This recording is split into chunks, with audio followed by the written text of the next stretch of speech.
వెనక్కి. Just zebra line cross చేశారని కొన్ని వేల మంది పిల్లలు వెనక్కి వచ్చారు ఇవాళ.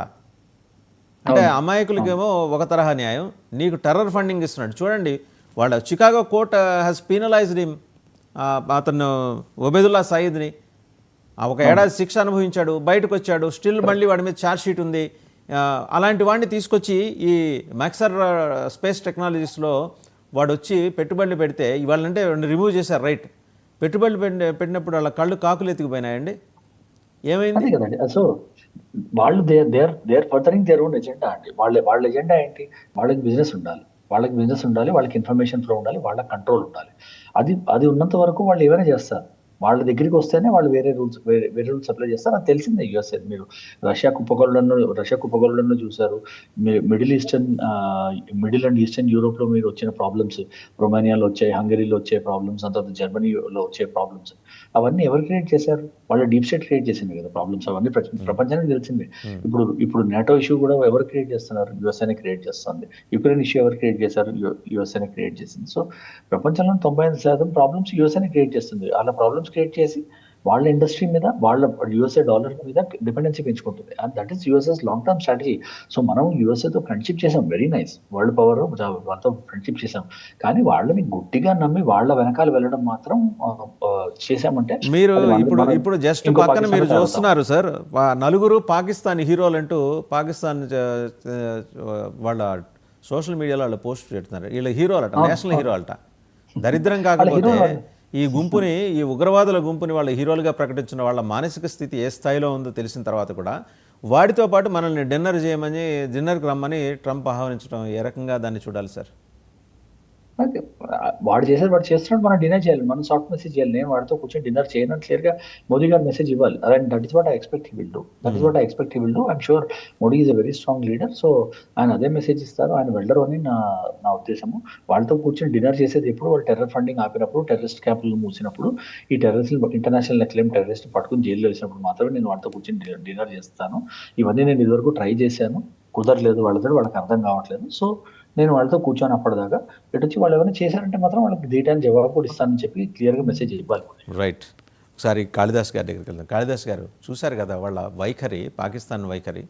అండ్ ఇంకోటి ఏంటంటే లేటెస్ట్గా మనకు అందుతున్న ఇన్పుట్స్, అంటే మన ఇంటెలిజెన్స్కి వస్తున్న ఇన్పుట్స్ ఏంటంటే పాకిస్తాన్ టెర్రర్ క్యాంప్స్లో ఉమెన్ ఉంటారు కదా, అంటే వాళ్ళు స్లేవ్స్గా తెచ్చుకున్న ఉమెన్ మీద నిరాఘాటంగా అత్యాచారాలు జరుగుతున్నాయట.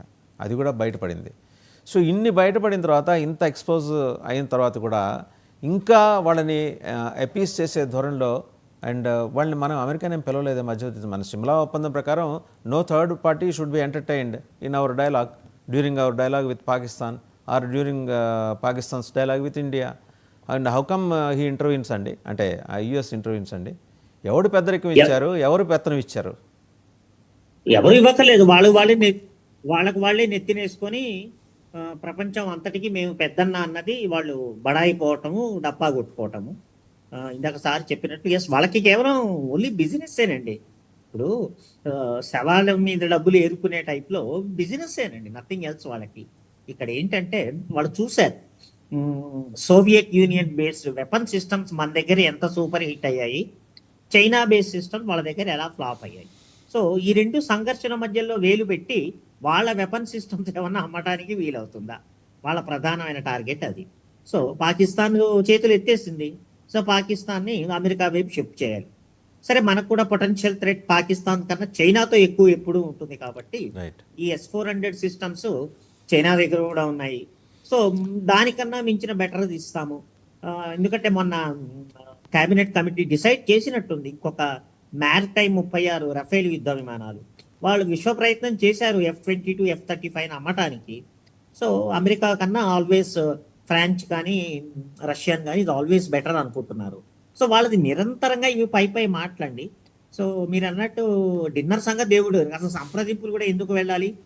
ఇంకో వార్త చూశాను, United nations security council meeting కావాలని ఇండియా అడిగిందని. ఇదే అవకాశం లాస్ట్ 3-4 డేస్ నుంచి బ్రీఫింగ్ ఏదైతే DGMO లెవెల్లో ఉపగ్రహ చిత్రాలు అవన్నీ చూపించి దాని వెనకాల లాజిక్ అది చూపించి అది UNOలో ప్రజెంట్ చేసే అవకాశం ఇవ్వటానికి ప్రపంచ దేశాల ఒత్తిడి చేస్తే ప్రపంచ దేశాల ముందు పరువు పోతుంది.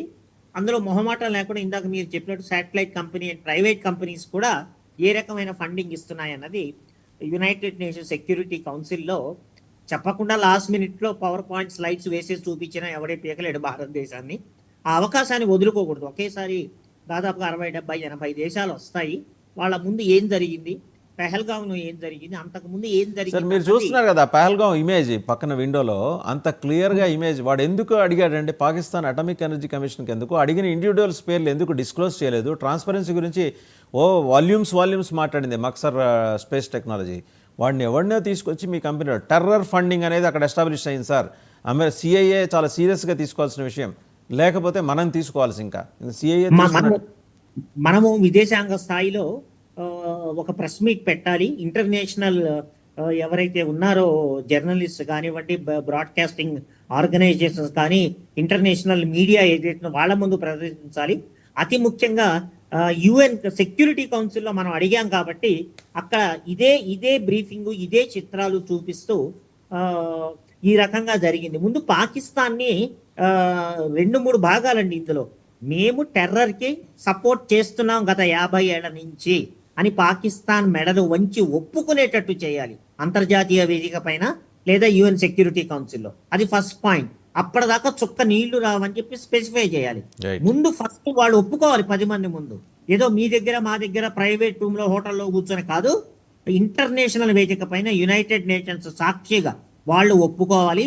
ఇక ఫర్దర్ గా మేము ఫండింగ్ చెయ్యమని కూడా ఒప్పుకోవాలి. ఆ తర్వాత ఇండస్ వాటర్ ట్రీటీని పునఃసమీక్షిస్తాము. ఇవి 2 వాళ్ళు ఒప్పుకోవాలి. వ్యక్తిగతంగా నన్ను అడిగితే వాళ్ళ ఉగ్రవాద లీడర్స్ ని కూడా మనకు అప్పగించాలి. అమెరికా రాణాను అప్పగించినట్టు వీళ్ళు ఎందుకు అప్పగించకూడదు? మన డిమాండ్ అలా ఉండాలి. ఏంటి మొహమాటం మనకి? మన యుద్ధ సత్తా ఏంటో చూపించాము, పాకిస్తాన్ కాళ్ళ బేరానికి తెచ్చాము. కానీ ఆ పట్టు మళ్ళా సడలిస్తే పాము మళ్ళా పడగ వింపుతుంది. వాడు అడ్వాంటేజ్ తీసుకుంటాడు సార్. ఇక్కడ భయం వేస్తుంది ఏంటంటే 2011లో జైషే మొహమ్మద్ వాడు బహవల్పూర్ ఏరియాలో వాడి area extent of area of his terror camps was limited to 2 acres. 2023కి వచ్చేప్పటికి 18 ఎకరాలకు వెళ్ళింది. ఇంత విస్తీర్ణం పెరిగింది. ఇవన్నీ కూడా these are the inputs we are getting in. ఇవన్నీ చూసిన తర్వాత వాళ్ళని అప్పగించడం ఏంటండి? నేరుగా ఇక టార్గెట్ ఇప్పుడు లాస్ట్ టైం మన చేసినట్టు ఆ టెర్రర్ క్యాంప్స్ మీద ఇప్పటికీ ఖచ్చితంగా భారతదేశం దగ్గర నిర్దిష్టమైన స్పష్టమైన సమాచారం ఉండే ఉంటుంది. చేయదలుచుకుంటే ఒసామా బిన్ లాడెన్ని అమెరికన్ నేవీ సీల్స్ లేపి తీసుకెళ్లి సముద్రంలో పడేయాలి. మళ్ళీ విడిగా వదిలేస్తారనుకోండి, విడిగా వదిలేస్తే మళ్ళీ వాళ్ళకి ఖననాలు, వాళ్ళని మళ్ళీ స్వర్గానికి పంపించే ఏర్పాట్లు చేస్తారు. అక్కడ 72 మంది కన్యలు ఎదురు చూస్తుంటారు స్వర్గంలో. అవును. సో మీరు చెప్పినట్టు బాలాకోట్ బాంబింగ్ లో అదొకటి చేశాము. అయితే మరి ఇదే ఆపరేషన్ ఇంకొక 4-5 రోజులు కంటిన్యూ ఉంటే బహుశా ఉగ్ర నాయకత్వం కూడా ఎగిరిపోయి ఉండేది. అయితే వాళ్ళు ఇంకా వాళ్ళ స్థావరాల్లోనే ఉన్నారా, బంకర్లలో ఉన్నారా, సేఫ్ గా దూరానికి తరలించారు? ఎంత దూరానికి తరలించినా మన మిజైల్స్ రీచ్ కి అవన్నీ ఉన్నాయి. దేశాన్ని దాటించేశారా? ఇంటెలిజెంట్ ఇన్పుట్స్ ఏమున్నాయో తెలియదు. ఒకవేళ ఇంటెలిజెన్స్ ఇన్పుట్స్ ఎక్కడెక్కడ ఉన్నారని చెప్పినా కూడా యునైటెడ్ సెక్యూరిటీ కౌన్సిల్లో ముందు 10 మంది ముందు పాకిస్తాన్ సంగతి ఏంటో చెప్పి వాళ్ళు ఇవి ఇంటర్నేషనల్ గా ఒప్పుకుంటేనే మేము ఒక్క చుక్క నీళ్ళైనా ఇస్తాం. 2 రకాలండి. నేను రకరకాల ఎగ్జాంపుల్స్ 2 చెప్తుంటా. భీముడు ఎలా అయితే కురుక్షేత్రంలో 2 తొడలు దుర్యోధనది వెరగొట్టాడో, ఒక తడ ఇండస్ వాటర్ అండి, ఇంకొకటి ఉగ్రవాదము. సో ఈ రెండిటితో మీకు చుక్క నీళ్లు కావాలంటే వాళ్ళని అప్పగించండి. టెర్రరిస్ట్ క్యాంప్స్ మా దగ్గర ఉన్నాయి, మేము ఫండింగ్ చేస్తున్నాము. ఎందుకంటే అది మానసికంగా చాలా డౌన్ అయిపోతారు వాళ్ళు అలా ఒప్పుకుంటే. మెడలు వంచి ఒప్పగించాలి. ఇందులో ఔదార్యం ఏమి లేదు, మొహమాటం అంతకన్నా లేదు, అమెరికన్స్ ఇంటర్ఫీరెన్స్ అంతకన్నా లేదు. ఇజ్రాయిల్ చూడండి, ఒక్క సైనికుడు చంపితే 10 మంది సైనికులు జోలికి వెళ్తారు. అటువంటి స్పిరిట్ ఉండాలి. ఎందుకంటే అంత నీచమైన దేశం మన పక్కన ఉంది. ఇన్ని అవకాశాలు ఇచ్చినా, ఇంత సహనం చూపించినా వాళ్ళు ఇంకా ఒప్పుకోవట్లేదు. కానీ టు మై సర్ప్రైజ్ వాళ్ళు అంతర్జాతీయ వేదిక పైన ఒప్పుకొని మేము ఈ తప్పు చేశాం, భారతదేశం పట్ల ఇటువంటి తప్పు చెయ్యము, మాకు దయచేసి నీళ్లు ఇవ్వండి అని అడిగేదాకా ఒక్క అక్షరం కూడా అడుగుతున్నారు కదా సార్. లెటర్ రాశారు కదా, మాకు నీళ్లు ఇవ్వండి దయచేసి మోడీ గారు మాకు అడుగుతున్నారు. బట్ ఏ కండిషన్ మీద మనం చెప్పాలి. లెటర్ వచ్చింది, సంతోషం. కానీ ఏ కండిషన్ పైన? నువ్వు అడుగుతున్నావు కాబట్టి ఇచ్చేస్తానని కాదు. 100% మేము టెర్రరిజాన్ని భారతదేశం మీద 50 ఏళ్ల నుంచి రుద్దుతున్నాము. చాలా విలువైనటువంటి ప్రాణాలు ఆస్తులు కోల్పోయారు వాళ్ళు. ఆ సూత్రధారులు మేమే. మధ్యలో ఈ టెర్రరిస్టు, లైన్ ఆఫ్ కంట్రోల్ మీద కాల్పులు, ఇవన్నీ పాత్రధారులు. ఈ తప్పులు మేము చేశాం, ఫస్ట్ పాయింట్. రెండవది, వాళ్ళ అగ్ర నాయకత్వాన్ని బేషరతుగా భారతదేశానికి అప్పగించాలి. ఆ తర్వాతే టాక్స్, ఆ తర్వాత మీకు కావాల్సింది ఏమిటి, మీ నిజాయితీ, మీ తప్పు ఒప్పుకోండి, మీ నిజాయితీని నిరూపించుకోండి. ఇందులో పట్టు వదలకూడదు. మరి ఈ పాయింట్స్ నేషనల్ లెవెల్లో కానీ రీజనల్ లెవెల్లో కానీ ఐఎమ్ వెరీ డిసప్పాయింటెడ్ అండి. ఈ పాయింట్ ఎక్కడ హైలైట్ కావట్లేదు. బహుశా నా గొంతుకతో నేనే మొత్తుకున్నట్టున్నాను. ఐఎమ్ వెరీ సర్ప్రైజ్డ్ అండ్ చాలా బాధేస్తుంది. ఈ 2 పాయింట్స్ వాళ్ళ టెర్రరిస్ట్ లీడర్స్ని మనకు అప్పగించాలి. మేమే తప్పు చేశామని ఒప్పుకోవాలి, లేదా అమెరికాకు స్పష్టంగా చెప్పి మీరు పాకిస్తాన్ చేత మెడలు వంచి ఈ తప్పు ఒప్పుకోమనండి. ఒప్పుకున్న తర్వాత వాళ్ళ టెర్రరిస్ట్ లీడర్స్ ని మనకు అప్పగించమనండి. మనం ప్రజాస్వామ్య దేశం, లౌకిక దేశం ఎన్నో చెప్పుకుంటున్నాం కదా. మనం ఎలా అయితే ప్రాసిక్యూషన్ చేసి వాళ్ళని అంతర్జాతీయంగా ఏ శిక్ష పడాలో ఆ శిక్ష పడేటట్టు చేయాలి. అది గనక చెయ్యకపోతే, ఒక్క నిమిషం అండి, అది గనక చెయ్యకపోతే మనం అలుసైపోతాము. ఆ తర్వాత ఇటువంటి అడ్వాంటేజ్ సిచ్యువేషన్ రాకపోవచ్చు. ఎన్నో దేశాలు ఈ రోజు సపోర్ట్ చేస్తున్నాయి. డౌన్ ద లైన్ ఇంకో 5 ఏళ్ల తర్వాత ఎప్పుడో మళ్ళా ఇలాంటిది రిపీట్ అయితే మనకింత మద్దతు వచ్చే అవకాశం ఉండకపోవచ్చు. బెస్ట్ అడ్వాంటేజ్, ఇనుము బాగా కాల్చినప్పుడే ఏ షేప్ లో కావాల్సి ఆ షేప్ లో వంచవచ్చు. రైట్. కాళిదాస్ గారు, 2 అంశాలు ఇక్కడ. ఇప్పుడు స్క్వాడ్రన్ లీడర్గా మీరు మొత్తం దేశంలో ఉన్న ఎయిర్ బేస్ల మీద మీకు సమగ్రమైన అవగాహన ఉంది. ఇప్పుడు ప్రధానమంత్రి మొన్న వెళ్ళి వాళ్ళు ధ్వంసం చేశామని చెప్తున్న ఎయిర్ బేసుల్లోనే అక్కడున్న సిబ్బంది అందరితో మాట్లాడి వాళ్ళందరితోటి వాళ్ళ బాగోగులని తెలుసుకుని వచ్చారు. ఇది చాలదా ఎవిడెన్స్? వాడేం చూపించాడు? మేము ధ్వంసం చేశామని వాడేవో అక్కడ లోకల్గా తీయించుకున్న బ్లాక్ అండ్ వైట్ స్టూడియోలో తీయించిన ఫోటోలు ఎవరు 2 చూపించాడు వాడు. బట్ వాస్తవం ఏంటి? మన ప్రధానమంత్రి అక్కడికి వెళ్ళారు. ఇది evidence. But time and again Pakistan has been demanding for an evidence. ఇంతకంటే ఎవిడెన్స్ ఏం కావాలి? 2 వాళ్ళ సింపుల్. ఇప్పుడు ప్రధానమంత్రి స్థాయి వ్యక్తి ల్యాండ్ అయ్యారు అంటేనే ఎయిర్ ఫోర్స్ స్టేషన్ సరిగ్గా ఉందనేగా. Very true. ఆయన ల్యాండ్ అయ్యారంటే పోనీ ఆయన ఏదో రోడ్డు మార్గం ద్వారా వెళ్ళారు అనుకుంటే కాదు కదా. ఆయన అఫీషియల్ విమానంలోనే ల్యాండ్ అయ్యారు. 2 గంటలు ఉన్నారు అంటే అది టెర్రరిస్ట్ బ్లోనో, పాకిస్తాన్ ఆర్మీ హిట్టో, ఎయిర్ ఫోర్స్ హిట్టో అయితే అసలు ఆయన ఆ రిస్క్ తీసుకొని వెళ్ళరుగా. మీరు ఎన్ని ప్రూఫ్స్ అన్నా చూపండి, సిగ్గు ఎగ్గు లేని జాతి దేశం అది. వాళ్ళు ఎట్టి పరిస్థితిలో ఒప్పుకోరు. వాళ్ళను ఒప్పుకునేటట్టు మెడలు వంచటం అంటే కేవలం ఇండస్ వాటర్ ట్రీటీయే బ్రహ్మాస్త్రం. ఓకే, ఇక యుద్ధాస్త్రాలు ఉంటూనే ఉంటాయి, అవన్నీ ఓకే. కానీ లాంగ్ రన్ లో మేము ఒక్క చుక్క కూడా వదలము ఈ 2-3 కండిషన్స్ ఒప్పుకుంటే తప్ప. కానీ మళ్ళా అవకాశం ఇస్తే, ఒకటే ఎగ్జాంపుల్ అండి, మహమ్మద్ గోరికి పృథ్వీరాజ్ చౌహాన్ ఎన్ని అవకాశాలు ఇచ్చాడు? 17 అవకాశాలు ఇచ్చాడు. 18వ ఏమైందండి? చరిత్ర పునరావృతం అవుతూనే ఉంటుంది. చరిత్ర నుంచి పాఠాలు నేర్చుకోవాలి. డెఫినెట్ గా ఇప్పుడున్న ప్రభుత్వం చాలా కఠినంగా ఉన్నది. కానీ ఈ కండిషన్స్ అయితేనే ఎటువంటి టాక్స్, ఇండస్ వాటర్ ని మేమేం చేయాలో మేము ఆలోచిస్తామని స్పష్టంగా చెప్పి ఫైన్, వాళ్ళు ఒప్పుకుంటారేమో. వాళ్ళకి ఏది అవసరం అన్నది వాళ్ళు రియలైజేషన్ చేసుకుని, టెర్రరిజం కావాలా వాళ్ళకి, ఇండస్ వాటర్ ట్రీటీయా కావాలంటే ఎంత పరమ మూర్ఖుడైనా ఈ రోజున రేపో ఎల్లుండో తెలివి తెచ్చుకొని చచ్చినట్టు మన కండిషన్స్ ఒప్పుకుంటారు. మెడలు వంచే స్థితికి తేవాలి. ఈ అడ్వాంటేజ్ పొజిషన్ వదిలేస్తే పరిస్థితి మళ్ళా మనకి అనుకూలంగా ఉండకపోవచ్చు. రైట్. ఇంకొకటి కల్నల్ పరమేశ్వర్ గారు, సో ఇప్పుడు ఉగ్రవాదులను అప్పగించాలనేది మన అభ్యర్థన కాదు సార్, మన డిమాండ్ కూడా కాకూడదు. రెక్కలుచ్చుకొని మనం తీసుకురాగల సామర్థ్యం మనకుంది, లేకపోతే లేపి పారేయటం. ఉన్న ఆప్షన్స్ 2. లేపి పారేసినప్పుడే ఆల్రెడీ చేసాం. 9 స్థావరాలు కూలగొట్టినప్పుడు మొత్తం వీళ్ళ లొకేషనల్ GPS మొత్తం అంటే మన దగ్గర ఉంది. ఓన్లీ థింగ్ ఏదో సమయం కోసం వెయిట్ చేస్తున్నామని బాలకృష్ణ గారు అంటారు కదా, ఇక రణమా శరణమా అని. శరణం లేదు, రణమే. ఈ రణానికి వెళ్ళకపోతే వాడు న్యాచురల్గా చచ్చిపోతాడు సార్. వాడు హఫీజ్ సయీద్ అనేవాడు ఆస్మా పేషెంట్. వాడు తిండి లేకపోయినా 15 రోజులు ఉంటాడు. కానీ పంజాబ్ నుంచి వాడికి ఆయుర్వేదం మంది వెళ్తుంది ఒక డాక్టర్, వాడు స్లీపర్ సెల్. అది వీడి ద్వారా ఎస్టాబ్లిష్ అయింది. మనకి ఒక ముఠా నాయకుడు లారెన్స్ బిష్ణోయ్ అన్నాడు కదా, వాడి సొంత విలేజ్ నుంచి వెళ్తుంది. సో ఇప్పుడు అది పట్టుకొని వాళ్ళు ఆ గ్యాంగ్, లారెన్స్ బిష్ణోయ్ గ్యాంగ్ పాకిస్తాన్లో తిరుగుతుంది. వీడు ఎక్కడ దొరుకుతాడని. అటు మనం చేసే ఆపరేషన్స్తో పాటు వాడు కూడా ఆపరేషన్ చేస్తున్నాడు. వాడు ఒక ఎజెండాతో వాడు వెళ్తున్నాడు అక్కడ. ఇప్పుడు వాడు మనం వదిలేసిన ఇంకో 1 ఏడాది 2 ఏళ్ళు చచ్చిపోతాడు. 78-80 ఏళ్ళు వాడికి. వాడికి ఉన్న రోగాలకి, మల్టిపుల్ ఆర్గాన్ ఫెయిల్యూర్కి. మసూద్ అజహర్ అంతే. దావూద్ ఇబ్రహీం ఉన్నాడా లేదో తెలియదు, అంటే చనిపోయాడని కథనాలు, ఉన్నాడో లేదో తెలియదు. ఇప్పుడు ఈ OLX అంతా తీసుకొచ్చి మనం ఏం చేసుకుంటామండి? ఇప్పుడు మిగిలిన వాళ్ళు ఉన్నారు కదా, మిగిలిన గ్యాంగ్స్ ఉన్నాయి కదా, వాళ్ళని యాక్టివ్గా ఉన్న ఈ ఎల్ఈటి, జేఈఎం, జైషే మొహమ్మద్ వీళ్ళలో ఉన్న వాళ్ళని తీసుకురావాలి. సెకండ్ రంగ్ లీడర్షిప్ని తీసుకొచ్చి వేసేస్తే, ఎందుకంటే ట్రైనింగ్ క్యాంప్స్ 3 లేయర్స్లో చేస్తున్నారు సార్ వాళ్ళు. దానికి సంబంధించిన clear input professor Christina Fair అని, she is from Georgetown university. She has elaborated the entire thing in her book అండి. ఆవిడ టెర్రరిస్టుల తల్లులతో మాట్లాడుతుంటే అరాచకం ఏంటంటే మనం ఎక్స్పెక్ట్ చేయం. వాళ్ళు చెప్తున్నారట, మమ్మల్ని స్వర్గంలోకి తీసుకెళ్ళడానికి రికమెండేషన్ లెటర్స్ తోటి మా పిల్లలు వెళ్తున్నారు. వాళ్ళు సూసైడ్ బాంబర్స్ అయితే పిల్లలు చచ్చిపోతే మీకు బాధ ఎందుకు బాధ? వాళ్ళు స్వర్గానికి వెళ్తున్నారు, వెళ్తూ మా పేర్లతో రికమెండేషన్ లెటర్లు తీసుకెళ్ళి అక్కడ దేవుడికి ఇస్తారు, మమ్మల్ని కూడా వాళ్ళు స్వర్గానికి తీసుకెళ్ళి. This is the mindset. Sick mind సెట్ని అక్కడ ప్రాపగేట్ చేసి, ఎడ్యుకేట్ చేసి, వాళ్ళని పూర్తి స్థాయిలో ఉన్మాదంలోకి దించుతున్న వ్యవస్థ మీద కదా మనం దెబ్బ కొట్టాల్సింది.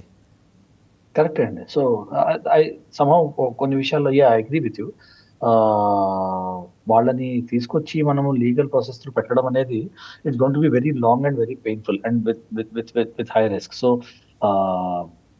ట్రై చేసాము. ఇన్ఫాక్ట్ ఈ బావల్పూర్లో అయిన అటాక్ లో ఇన్ఫాక్ట్ నాకు తెలిసిన ప్రకారం మసూద్ అజర్ ఉంటాడని యాంటిసిపేట్ చేసాము. అన్ఫార్చునేట్లీ మసూద్ అజర్ లేడు, వాళ్ళ బ్రదర్ ఉండి వాడిపోయాడు. బట్ ఇట్స్ వెరీ సూన్ అండి, ఇవాళ రేపు విషయం అది.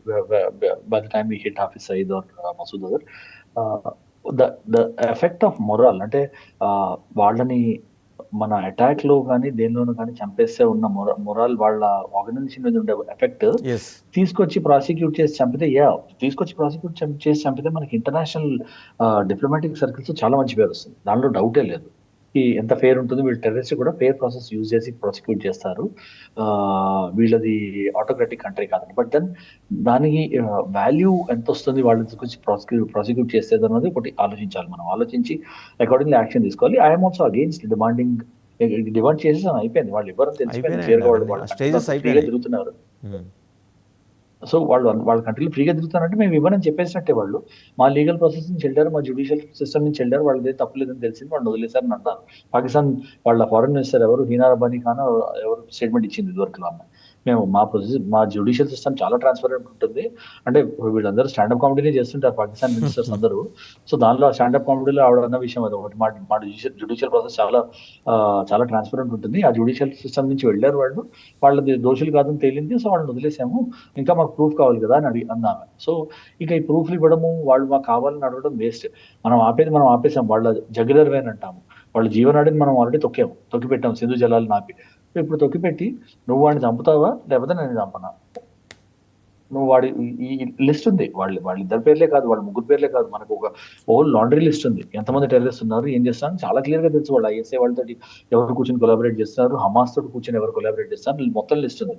ఈ లిస్ట్ వాళ్ళని చంపుతావా లేదా, నువ్వు టెర్రరిజం బేసిస్ ఇన్ఫ్రాస్ట్రక్చర్ ని డిస్ట్రాయ్ చేస్తావా లేదా, డిస్ట్రాయ్ చేయకపోతే నీతో మాట్లాడినా హిందూ జలాశయాలు ఇవ్వడం అనేది unilateral decision, it is no more bilateral decision.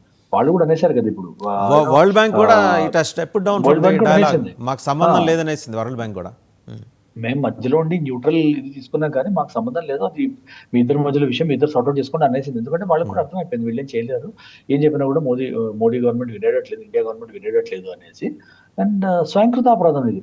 వాళ్ళ టెర్రరిస్ట్ అటాక్ చేయకుంటే మనం ఆపేవాళ్ళం సింధు జలాన్ని, సరే తప్పు, ఆ ట్రీటీ అవ్వడమే తప్పు. కానీ వాళ్ళు అక్కడ టెర్రరిస్ట్ అటాక్ చేయకపోతే మనం పట్టించుకునే వాళ్ళం కూడా కాదు, పోతే పోయింది, మనకు వచ్చే నష్టం లేదు, వాళ్ళకి లాభం అవుతుందంటే వదిలిపోలేండి, మన నైబరింగ్ చేసామని వదిలేసేవాళ్ళం. ఇన్నాళ్ళు అట్లనే వదిలేసాం, మన మీద ఇన్ని యుద్ధాలు చేసి ఇంత దరిద్రం చేసినా కూడా.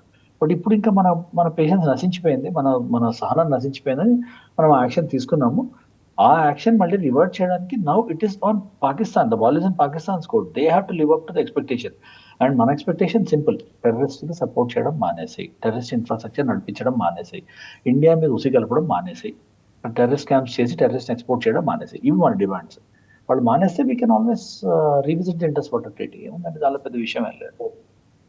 కాళిదాస్ గారు, ఇంకొక విషయం, వాళ్ళని తీసుకొచ్చి ప్రాసిక్యూట్ చేయాలి. ఇప్పుడు మీకు Dilsukh Nagar bomb blast issue గుర్తుండే ఉంటుంది. మొన్న మధ్యనే వాళ్ళు దేవర్ ఏది సెంటెన్స్డ్, మా హైకోర్టు కూడా సిబిఐ వాళ్ళ ఎన్ఐఏ కోర్టు తర్వాత హైకోర్టు వాళ్ళకి ఉరిశిక్ష ఖరారు చేసింది. ఇప్పుడు వాళ్ళని తీసుకెళ్ళి 5గురిని తీహార్ జైల్లో పెట్టారు. అందులో ఈ భత్కల్ బ్రదర్స్లో ఒక చిన్న భత్కల్ ఇక్కడ ఉన్నాడు, పెద్ద భత్కల్ దొరకల మనకి. ఆడ చిన్న భత్కళ్ళు వాడు చేసిన నేరం సామాన్యమైందండి. ఇప్పుడు ఇలాంటి కేసులు అక్కడ 132 ఉన్నాయి సుప్రీంకోర్టు ముందర.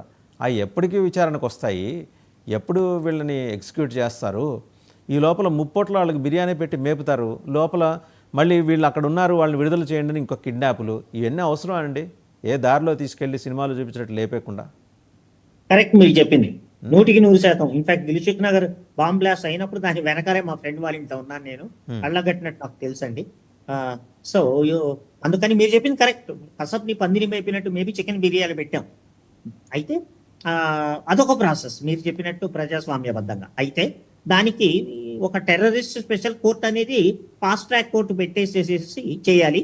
లేదా ఇప్పుడు మన భారతీయులే ఒక్కొక్కప్పుడు కొన్ని ఘోరమైన తప్పులు చేసినప్పుడు ఎన్కౌంటర్స్ అయిపోతున్నాయి, తప్పేం లేదు. సో అలాంటప్పుడు ఇందాక సార్ చెప్పినట్టు ఎస్ మేమే చంపేస్తాం, ఇంకా వాళ్ళకి కోర్టు ఏమిటి, విచారణ ఏమిటి. ఇప్పుడు ఇన్ని ఏళ్ల నుంచి 15-20 ఏళ్ల నుంచి వాళ్ళ పాత్ర గురించి కొన్ని వందల వేల సార్లు ఎన్నో వేదికల పైన ప్రసార మాధ్యమాల్లో మనం పెట్టుకున్నాము.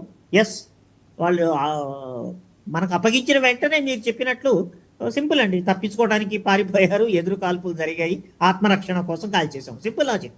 సో యాక్చువల్గా చెప్పినట్టు ఇంతక పరమ్ గారు చెప్పినట్టు దట్స్ ద బెస్ట్ వన్. కాకపోతే ఇక్కడ మంచి వచ్చాడో మనం ప్రజాస్వామ్యం అనేటువంటి ఒక ముసుగానివ్వండి, ఒక షీల్డ్ అనేవి మనం వేసుకున్నాం కాబట్టి కొన్ని నామ్స్ ఉంటాయి. అయితే మీరు చెప్పినట్టు 15 ఏళ్ళు 20 ఏళ్ళు వాడు టెర్రరిస్ట్ అని నిర్ధారణ కాకుండానే ఆయాసం వచ్చో, థైరాయిడ్ వచ్చో, క్యాన్సర్ వచ్చో చచ్చిపోతే మన పీకేది ఏం లేదు, వాడికి ఒరిగేది ఏమీ లేదు, హ్యాపీగా ఉన్నాను వాళ్ళు సేఫ్గానే. అక్కడంటే ఎప్పుడైనా అటాక్ చేసి చంపచ్చు. మన భారతీయ జైల్లో ఉంటే ఏం చేయలేము. కసప్ని మనం పందిలాగా మేపినట్టు మేపాము మనం చికెన్ బిర్యానీ పెట్టి. ఎస్ ఆ కాంబినేషన్ కూడా కాకుండా చాలా సత్వరంగా, ఎందుకంటే వెరీ క్లియర్ కదండి. ఇప్పుడు అందులో ఏమిటి ప్రూవ్ చేయడానికి, దీన్ని ఏమన్నా టెక్నికల్గా పెద్ద లా పాయింటా? ఇందాక సార్ చెప్పినట్టు అంటే మేము మనకు అప్పగిస్తాము అంటే మేము వాళ్ళని లేపేస్తాం అనే అర్థం ఫస్ట్ పాయింట్. అయితే మనందరం ఇప్పుడు డిస్కస్ చేస్తున్నట్టు మీరు అన్నట్టు ఎన్నో ఏళ్ళు పెట్టి భక్తులు వీళ్ళందరినీ ఎన్నో ఏళ్ల తర్వాత దాన్ని ఫాస్ట్ ట్రాక్ కింద ఇదే సిస్టమ్ అమెరికన్స్ ఎలా ఫాలో అవుతారని మనం అడాప్ట్ చేయాలి. విత్ ఇన్ కపుల్ ఆఫ్ మంత్సే అయిపోతుంది. ఇవన్నీ కాదు సార్, నాకు మౌలికమైన సందేహం ఏంటంటే, ఇప్పుడు ఎన్ఐఏ కోర్టు నిర్ధారించింది, ఉరిశిక్ష వేసింది, మళ్ళీ హైకోర్టు నిర్ధారించడానికి ఇన్నేళ్ళు ఎందుకు పట్టిందంటే, అంటే రీజన్స్ ఏంటి? అంటే మన జ్యుడిషియరీ సిస్టంలో ఎక్కడన్నా లోపం ఉందా? అంటే అసలు వాడు మన జనాల్ని చంపిన వాడికి వాడి కోసం మళ్ళీ లాయర్లు వెళ్ళటం ఏంటి, మాట్లాడటం ఏంటి, వాడి దాంట్లో న్యాయం వెతకటం ఏంటి? మన కళ్ళ ముందు మన బంధువులు కోరు. I lost my cousin sister, I'm telling you sir. మీరు చెప్పిన దిల్సుఖ్ నగర్ బాంబ్ బ్లాస్ట్లో నాకు తెలుసు ఆ వేదన, ఆ పెయిన్ ఏంటో నాకు తెలుసు. మీరు చెప్పింది కరెక్ట్ అండి. మామూలు లా ప్రాసెస్ దీనికి అప్లై కాకూడదు. అవసరమైతే కాన్స్టిట్యూషనల్ అమెండ్మెంట్ తేవాలి. మిగతా దానిలాగా ఏమండి సాయంత్రం వాళ్ళ లాయర్ వస్తారని పాస్ ఓవర్ అని చెప్పో, లేకపోతే అడ్జర్న్మెంట్ అనో, పోస్ట్పోన్ టు నెక్స్ట్ మంత్ అనో, ఇలా మామూలు ప్రాసెస్ వీళ్ళకి ఉండకూడదండి. అవసరమైతే కాన్స్టిట్యూషనల్ అమెండ్మెంట్ తీసుకొచ్చి ఫాస్ట్ ట్రాక్ తీసుకొచ్చి వీళ్ళని మాత్రమే విచారించాలి ఆ కోర్టులో. వీళ్ళంటే కదా భవిష్యత్ టెర్రరిస్ట్. అదే కదా sir, NIA court fast track కోర్టే కదా, చాలా ఫాస్ట్గానే చేసింది. దాని ఏళ్ల తరబడి పెండింగ్లో ఉంచి హైకోర్టులో రిజర్వ్ చేయటం ఏంటండి? ఎవరిని అప్పీస్ చేయడం కోసం ఈ రిజర్వ్ చేయటాలి ఈ జడ్జిమెంట్లు? లేదండి, అపీజ్మెంట్స్ ఉన్నాయి. మనం లెటర్స్ బి వెరీ ఓపెన్, అపీజ్మెంట్స్ అయితే ఉన్నాయి. అయితే దానికోసం ప్రత్యేకంగా మీరు చెప్తే ఎన్ఐఏ కోర్టు ఉన్నదే అది. అయితే మళ్ళా దానికి అప్పీల్కి వెళ్లకుండా ఎన్ఐఏ కోర్టు స్టార్టింగ్ అండ్ ఫైనల్గా మనం మార్పు తెచ్చేయాలి. ఇక మళ్ళీ హైకోర్టు, ఆ తర్వాత సుప్రీంకోర్టు మీరు చెప్పిన 15 ఏళ్ళు పడుతుంది, 20 ఏళ్ళు పడుతుంది. వాళ్ళు వెళ్ళారు సార్, ఇవాళ తిహార్ జైలుకి వెళ్ళారు. సుప్రీంకోర్టు ఈ తరహా కేసులు 132 ఉన్నాయి, కరెక్ట్గా నాకు నెంబర్తో సహా చెప్తున్నా. మళ్ళీ సుప్రీంకోర్టు చీఫ్ జస్టిస్ని అర్ధరాత్రిలో నిద్రలేపి వీళ్ళ మీద ఈ తీర్పు మీద మీ నిర్ణయం ప్రకటించండి అని మనం ఒత్తిడి తెస్తే ఎప్పటికో ఒక 2 ఏళ్లకి మనకు అది దొరుకుతుంది. తీరా సుప్రీంకోర్టు చీఫ్ జస్టిస్ కూడా దాన్ని ఎస్ మేము ఉరిశిక్ష అంటే, మళ్ళీ వాడికి ఇంకో ప్లాట్ఫామ్, ఇంకో వెంటిలేషన్ కోసం రాష్ట్రపతి భవన్ ఉంది, వెళ్ళి అక్కడ తలుపు తడతాడు ఇట్లాగా. అప్పుడు కేఆర్ నారాయణ అంటే ఉన్నారనుకోండి, క్షమాభిక్ష ప్రసాదిస్తారు. ఇదంతా ఫన్ అనిపించట్లా మీకు? చాలా అండి, చాలా హాస్యాస్పదము. ప్లస్ కాశ్మీర్ కోసం ఎన్నో వేల ప్రాణాలు ధారపోసినటువంటి వాళ్ళందరి కోసం ఉగ్రవాదుల దాడిలో ప్రాణాలు పోయిన వాళ్ళ ఆత్మల్ని మనం అవమానపరిచినట్టే. Let us be very open. దీనికి తగ్గట్టు కాన్స్టిట్యూషన్లో ప్రత్యేకమైన మార్పు తీసుకొచ్చి, ఎందుకంటే పాకిస్తాను టెర్రరిజాన్ని 100% ఆపేస్తుందని అయితే నేనైతే నమ్మను. అందితే జుట్టు లేకపోతే కాళ్ళు. ఈ స్పెషల్ కోర్ట్ ఏదైతే ఉన్నదో, ఏది ఆ యాంగిల్లో వెళ్ళాలనుకుంటే, కానీ ఇందాక మనం మాట్లాడుకున్నట్టు అప్పగించగానే అక్కడికక్కడ కాల్ చేసో, వాళ్ళ మెడలో బాంబ్ వేసో, పేల్చేసో గొడవ వదిలిపోతుంది. As simple as that. కాదు గీడు ఇలాంటి కొన్ని స్టైల్స్ కొడతాము మేము, ఇలాంటి కొన్ని షో పుట్టప్పులు ఉంటాయి, లేదా మన ప్రజాస్వామ్యంలో ఇలా ఉంటాయి. ఫైన్, రూల్స్ ఏదైతే ఉన్నదో దాన్ని మార్చండి. మన కాన్స్టిట్యూషనే కదా. దేనికోసం మనమేదో ఇక్కడ న్యాచురల్ జస్టిస్ అనేది మన ప్రజల కోసం కాదు, అవి వేరు. మన ప్రజల కోసం ఉండేటువంటి వెసులుబాట్లు వేరు. మీరు చెప్పినట్టు దానికి టెర్రరిస్టులు కూడా, పాకిస్తానీ టెర్రరిస్టులు కూడా ఆ వెసులుబాట్లు, ఆ గ్యాప్స్ ఉపయోగించుకోవాలంటే ఎట్లా? చాలా ఘోరం కదా. అందుకని ఒక ప్రత్యేకమైన అమెండ్మెంట్ పాస్ చేసేసి, అవసరమైతే పార్లమెంట్ సమావేశం ఏర్పరిచి దాని వెంటనే బిల్ పాస్ చేసేసేయచ్చు, లేదా వర్స్ట్ కేసులో ఒక ఆర్డినెన్స్ పాస్ చేసి విత్ ఇన్ 6 months చట్టం తీసుకొచ్చేసి NIA starting and ending point అని చెప్పేయాలి. దానివల్ల ఏమవుతుంది, ఇప్పుడు బయట ప్రాసెస్లో అలవాటైనటువంటి న్యాయ వ్యవస్థలో ఇటువంటి లూప్స్, మీరు చెప్పినట్టు ఇటువంటి వెసులుబాట్లు ఉన్నాయి. ఎన్ఐఏలో చాలా క్లియర్ కట్ డైరెక్షన్స్ ఇచ్చి చాలా తొందరగా ఓన్లీ అగెయిన్స్ట్ టెర్రరిస్ట్ మాత్రమే ఈ కోర్టు, నో అదర్ అపీలు. అవసరమైతే చాలా సమర్థవంతంగా ఎన్ఐఏలో ఉన్నటువంటి మెకానిజమ్స్ ని మనం ఫాస్ట్ ఫార్వర్డ్ చేయొచ్చు. అమెరికన్స్ ఎలా అయితే సెటప్ ఇలాంటివి వాళ్ళు ఏమీ సంవత్సరాల తరబడి ఉండదు. బట్ మిగతా దేశాల సంగతి వద్దు, మన కోసం మన ప్రత్యేక కండిషన్స్, మన బాధ మంది, అది చాలా ముఖ్యం. మీరు చెప్పినట్లు ఈ విలువైన ప్రాణాలు వస్తాయా అండి? ఈ భయోత్పాతాలు పోతాయా? పాకిస్తాన్ అంటేనే టెర్రరిస్టు, 24 గంటలు పక్కలో బెల్లంలాగా ఇదెందుకండి వాళ్ళందరూ పక్కన. సో ఎన్ఐఏ కోర్టుని ఇంకా స్ట్రాంగ్ గా తీర్చిదిద్ది, ఫస్ట్ అండ్ లాస్ట్ కూడా ఎన్ఐఏ, ఇంకా ఈ కోర్టు దాటి వేరే చోట వెళ్ళే అవకాశం లేకుండా చేస్తే అదొక పద్ధతి. రెండవది, అప్పగించి ఇచ్చగానే వెంటనే చంపేయటం అన్నది రెండవది. బట్ భారతదేశంలో ఎంత స్ట్రాంగ్ ప్రభుత్వం ఉన్నా ఆ ప్రాసెస్ కాదు. ఎన్ఐఏ కోర్టునే చాలా స్ట్రెంథన్ చేసి, అవకాశం లేకుండా దాన్ని సీల్ చేసేసి ఓన్లీ త్రూ ఎన్ఐఏ మాత్రమే శిక్ష, ఇంప్లిమెంటేషన్ రెండు అయితే 1-2 సార్లు డెఫినెట్ గా పాకిస్తాన్ ఆలోచిస్తుంది. కానీ ఇది కొత్త కాదండి, ఇలా అవుతూనే ఉంటాయి.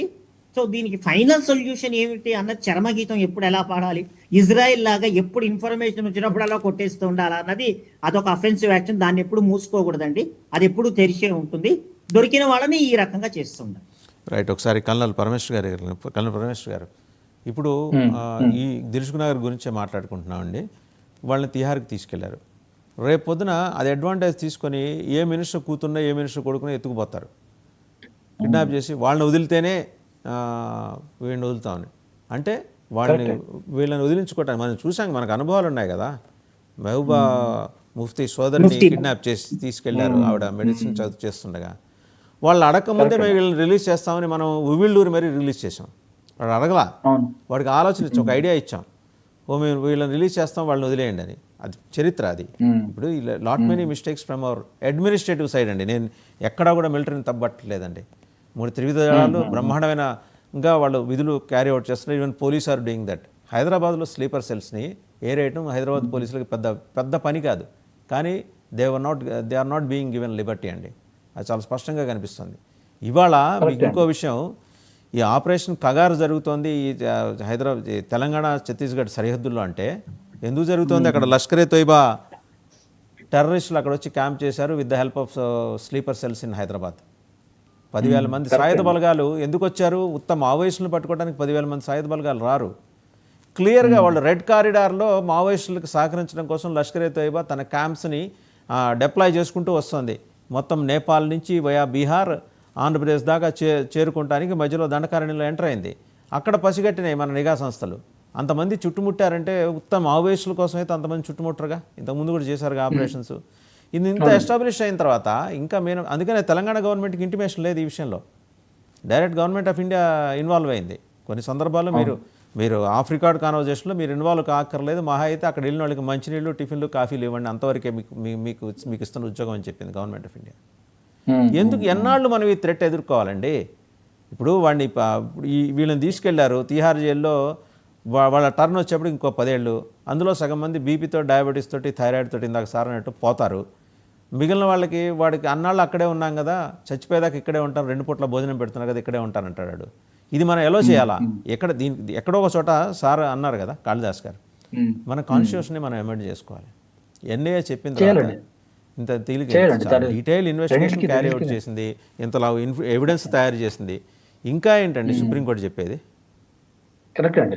సో 2-3 థింగ్స్ అండి. 1, మన లీగల్ ప్రాసెస్ని,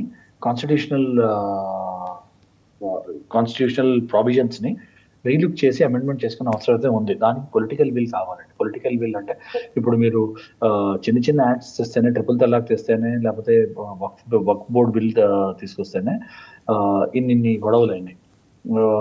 ముస్లిమ్స్ రైట్స్ తొక్కేస్తున్నారు, ముస్లిమ్స్కి అరాచకాలు జరుగుతున్నాయి ముస్లిమ్స్కి అని. బట్ సింపుల్ గా చూస్తే మీరు సరే ఓకే మీకు చాలా అరాచకాలు జరుగుతున్నాయి, ముస్లిమ్స్ బతకనియట్లేదు ఈ దేశంలో. సరే పోనీ ప్రపంచంలో ఉన్న 54-58 ముస్లిం దేశాల్లో అన్నిటికన్నా సేఫెస్ట్ దేశం ఏంటి ముస్లిమ్స్ కానీ రాసేయమంటే ఎవడు రాసి ఇవ్వలేడు. ఎందుకంటే అందరికీ తెలుసు ఆన్సర్ ఏంటో, ఎక్కడ ఉంటే వాళ్ళు సేఫ్ అనేది. సో సెకండ్ ఏంటంటే చాలా రెస్పాన్సిబుల్ గా స్టేట్మెంట్ ఇస్తున్నాను నేను. అంటే వేరే కలర్ లో చూడకుండా, అంటే మనం ఫస్ట్ మనం టూ లేయర్స్ ఉన్నాయి స్టేట్మెంట్ కి. One, so long as political gains are prioritised by political parties, రాజకీయ పార్టీలు ఏవైతే వాళ్ళ రాజకీయ షార్ట్ టర్మ్ గోల్స్ ని చూసుకుంటారో, కి మా ఈ స్టేట్ లో ఈ యూనియన్ టెరిటరీలో లేకపోతే ఈ దేశంలో మాకు ఇన్ని సీట్లు కావాలి, దానికోసం మేము ఏం చేసినా పర్వాలేదు, రిలీజియన్ పాలిటిక్స్ ఆడినా పర్వాలేదు, కాస్ట్ క్రీడ్ పాలిటిక్స్ ఆడినా పర్వాలేదు, అందరినీ డివైడ్ చేసే పాలిటిక్స్ అయినా ఆడినా పర్వాలేదు అని అనుకుని ఉన్నంత వరకు ఈ ప్రాబ్లమ్స్ ఉంటాయండి, ఏదో ఒక లెవెల్లో ఉంటాయి. ఎందుకంటే సరే చాలా గొప్పగా పొలిటీషియన్స్ వచ్చి టెర్రరిజం కి ఎటువంటి మతము లేదు, ఎటువంటి కులము లేదు, ఎటువంటి రంగు లేదు, ఎటువంటి రూపు లేదు. టెర్రరిజం అనేది ఒక పెద్ద పుండు లాంటిది. సార్ ఇప్పుడు మీరు చెప్పినవి మార్నింగ్ 6 o'clock వాట్సాప్ మెసేజ్లకు పనికి వస్తుంది సార్, అంతకు మించి పనికిరాదు అది. అంతే, కరెక్ట్. సో వెరీ గుడ్, బాగుంది మీరు అంటున్నారు. కానీ ఒకటి రివర్స్ గా చూద్దాం. పోనీ రివర్స్ గా ఏంటి, ప్రపంచంలో జరుగుతున్న టెర్రరిస్ట్ అటాక్స్ లో 99% టెర్రరిస్ట్ అటాక్లు ఎవరు చేస్తారు? అవన్నీ ఏ టెర్రరిస్ట్ వాడు, ఏ కులానికి ఇస్లామిక్ ఫండమెంటలిజం అండి. అలాంటప్పుడు ఇస్లామిక్ ఫండమెంటలిజం. సో మరి why are we not calling? పక్కన విండోలో చూశారు కదా మసూద్ అజర్ గారు, వాడు ఏం రాస్తాడు బీబీసీకి రాస్తూ, నువ్వు నన్ను వదిలి తప్పు చేసావు మోడీ, నా మేనత్త వేలు విడిచిన మేనమా బావమరిది కొడుకుని వీళ్ళందరినీ చంపేశావు, నన్ను ఒక్కడిని వదిలేశావు, వాడిని వదిలేసింది తప్పు చేయటం కాదు, వాడి చేత మరిన్ని తప్పులు చేయించి వాడి మీద కేసు బిల్డప్ చేయడానికి అనే విషయం వాడికి అర్థం కాల.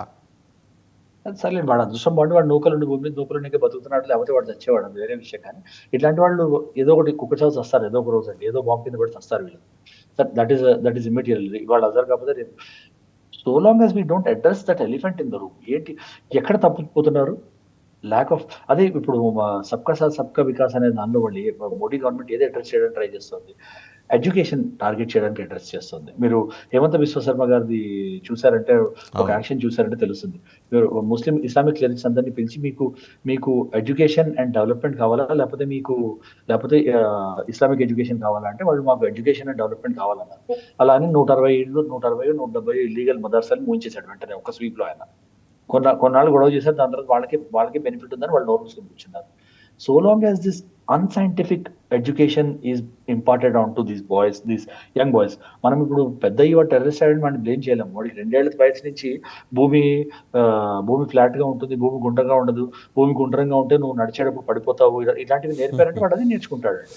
అండ్ ఇవి నేర్పుతున్నారు, ఇవాళ కూడా వాళ్ళ మదర్సాలో నేర్పుతున్నారు. భూమి గుండ్రంగా ఉండదు, అది తెలియలేని వాళ్ళు చెప్పింది. నాన్ ఇస్లామిక్ స్టడీ అది. ఇస్లామిక్ స్టడీ ప్రకారం భూమి ఫ్లాట్ గా ఉంటుంది, అందుకే మన బండ్లు నడవగలుగుతున్నాయి, మనం నడవగలుగుతున్నాము, లేకపోతే అన్ని మునిగిపోతాయి కదా, నీళ్లు బారి అన్ని మునిగిపోతాయి కదా, అట్లా కుదరదు అనే ఒక సైన్స్ ఉంది వాళ్ళ దగ్గర.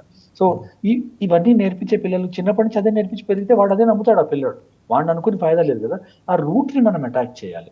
ఆ రూట్ ని అటాక్ చేసి వాళ్ళ ఎడ్యుకేషన్ సిస్టమ్, వాళ్ళ ఆపర్చునిటీస్, వాళ్ళకి ఆ అవేర్నెస్ తీసుకురావాలి. ఆ అవేర్నెస్ తీసుకురాకుండా వాళ్ళని చిన్నప్పటి నుంచి వాళ్ళ సిస్టమ్ ఎంత స్ట్రాంగ్ ఉందంటే వాళ్ళు చిన్నప్పటి నుంచి వాళ్ళని టార్గెట్ చేసి వాళ్ళని ఇండాక్ట్రినేట్ చేస్తున్నారు. ఇస్లాం ఒకటే రిలీజన్, మిగతా రిలీజన్స్ ఏమీ లేదు. మిగతా వాళ్ళందరూ మీకు ఒక కల్లల్ పరం గారు మీకు ఒక ఆడియో వినిపిస్తాం. మదర్సాల గురించి మీరు ప్రస్తావన చేశారు కాబట్టి సరే ఆ విజువల్స్ కూడా మీరు చూడండి, ఎలా రిలీజియస్ ఇంటాలరెన్స్ ఎడ్యుకేషన్ పాకిస్తాన్లో అలా చూపిస్తున్నారు. ఆడియో ఏంటంటే, ఇంజనీరింగ్ డిగ్రీలు బతకడానికి పనికొస్తాయి, మదర్సాల్లో చెప్పే చదువు చనిపోయిన తర్వాత స్వర్గంలో పనికొస్తుందని చెప్తున్నాడు. అది యంగ్ మేబీ అరౌండ్ 16 or 17. ఒకసారి ఆడియో విందామండి. मेरी सुनो, जो ये डॉक्टर इंजीनियरिंग ये जो पढ़ाई है, ये दुनियावी पढ़ाई है. इंसान का सांस पूरा होते ही ये सब खत्म हो जाएंगी. और जो हमारी दीनी जो पढ़ाई है, ये मरने के बाद आखिरत में काम आएगी. दुनिया जीने के लिए आपको कुछ नहीं चाहिए. आखिरियत को लेकर बड़ा कंसर्न होता है, स्पेशली मुसलमानों में. वो मदरसे में बताया जाता है. आप पहले ये बताओ, आप मरने के बाद क्या सोचते हो? आपके धर्म में क्या कहते हैं? मरने का तो बाद में सोचो, पहले जीने का. मेरी सुनो, जो ये डॉक्टर इंजीनियर మతమౌఢ్యం ఏ స్థాయికి ఎదిగిందనే దానికి ఇంజనీరింగ్ మెడిసిన్ చదివి ఏంటి ప్రయోజనం? చచ్చిపోయిన తర్వాత నాకు డైరెక్ట్గా స్వర్గం విత్ వాల్యూ ఎడిషన్ 72 చెప్తున్నాడు. సో ఏంటంటే సరే నువ్వు చచ్చిపోయిన తర్వాత గురించి ఆలోచిస్తున్నావు సార్, బతుకు గురించి ఆలోచన కరెక్ట్ అడిగాడు ఆ రిపోర్టర్ ఎవరు అడిగారు. వాడు పుట్టిందే చచ్చిపోవడానికని నిర్ధారించుకుని మాట్లాడుతున్న తర్వాత వాడిని ఏం చేస్తాం సార్, జరుగుతుంది అది వాడు ఇప్పుడు ఈ ఏజ్ వాడికి ఐఎమ్ అజ్యూమింగ్ వాడికి 18 ఏళ్ళు 16 ఏళ్ళు ఉంటాయి, వాడికి 2 ఏళ్ళ నుంచి ఇదే చెప్పారంటే వాడు అదే నమ్ముతాడండి. మన తల్లిదండ్రులు మనకి ఏం సంస్కారాలు ఇస్తాయి అవే కదండి మనకు వచ్చేవి.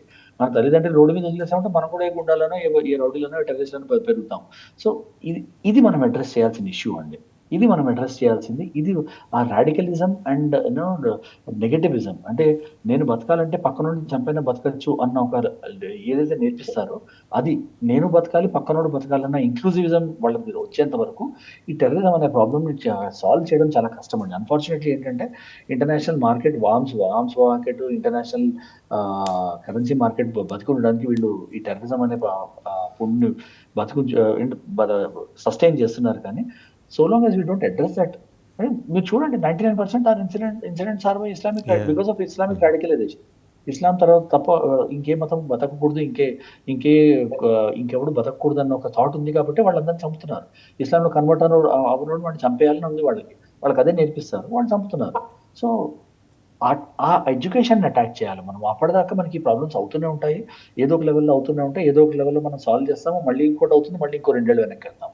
సో ఇది మనం ఆలోచించాల్సింది, కూర్చొని ఆలోచించి ప్రపంచ దేశాలు ఆలోచించాల్సింది, సాల్వ్ చేయాల్సిన ఇష్యూ అండి. దాని తర్వాత ఈ మసూద్ అజర్లు, హాఫిజ్ సయీద్లు, ఒసామా బిన్ లాదెన్లు ఒక రూపంలో కాకపోతే ఇంకో రూపంలో వస్తూనే ఉంటారు, పోతూనే ఉంటారు. బట్ మనం అడ్రస్ చేయాల్సింది long term problem. Right sir, thank you colonel Parameshwar garu, squadron leader Kalidas గారు, ఇద్దరికి ధన్యవాదాలు. సో మొత్తానికి చూస్తున్నాం కదా, టెర్రర్ ఫండింగ్ తోటి పాకిస్తాన్ ఐఎస్ఐ ఎలాంటి వ్యవహారం అమెరికాలో నడిపిందో, అమెరికన్ ఒక ఏజెన్సీలోకి, మక్సర్ స్పేస్ టెక్నాలజీ ఏజెన్సీలోకి టెర్రర్ ఫండింగ్ తోటి ఎంటర్ అయ్యి పహల్గాం శాటిలైట్ చిత్రాలని సేకరించి టెర్రర్ అటాక్ని ఎలా ప్లాన్ చేసింది అనేది ఎస్టాబ్లిష్ అయింది. ఇప్పుడు అమెరికా ఏం సమాధానం చెబుతుందో చూడాలి. అలాగే